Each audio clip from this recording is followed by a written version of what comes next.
Само 3 години по самостојното функционирање во Општинското основно училиште Славејко Арсов, некогашното подрачно училиште на основното Димитар Влахов во штипската населба Баби, активно се работи на подобрување на условите за учениците.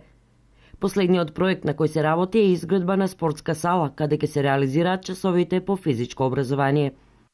И сме доста среќни што влеговме во проектот на владата, изградба и опремување на 145 спортски сали. Од септември годинава почнавме интензивно да работиме заедно со општината во изготвување на потребните документи.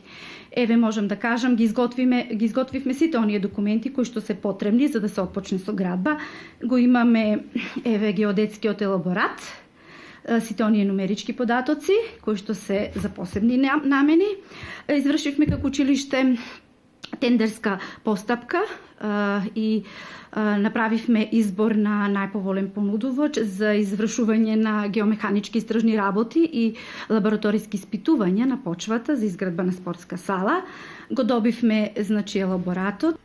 Деновиве се очекува мислењето од Институтот за земјотресно инженерство и инженерска сеизмологија, пошто ќе следува одобрување од страна на општината за изградба на спортската сала. Изградбата ќе се финансира од Министерството за образование и наука, бидејќи е дел од проектот со кој е предвидена изградба на 145 спортски сали низ државата. Досега, но и додека ќе трае изградбата на спортската сала, учениците спортските активности ги реализираат во училница адаптирана за таа намена.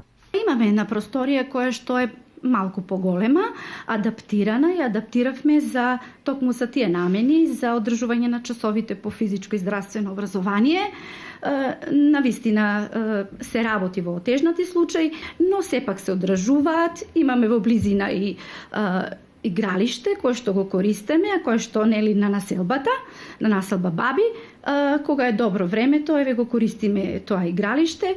Она што во изминатиот период е реализирано во училиштето Славејко Арсов е поставување ограда и реконструкција на фасадата на објектот, како и хортикултурно уредување во непосредната близина. Од интериерските работи реновирани се подовите, а со проектот финансиран од Германската амбасада во Република Македонија опремени се 3 кабинета, и тоа за математика и физика, биологија и хемија и за часовите по историја и географија. Директорката Драгица Петрова истакна дека недостасуваат неколку простории за реализирање на часовите на околу 380 ученика, а тој проект, доградба на училишната зграда, е следниот проект на кој ќе се посветат во блиска иднина.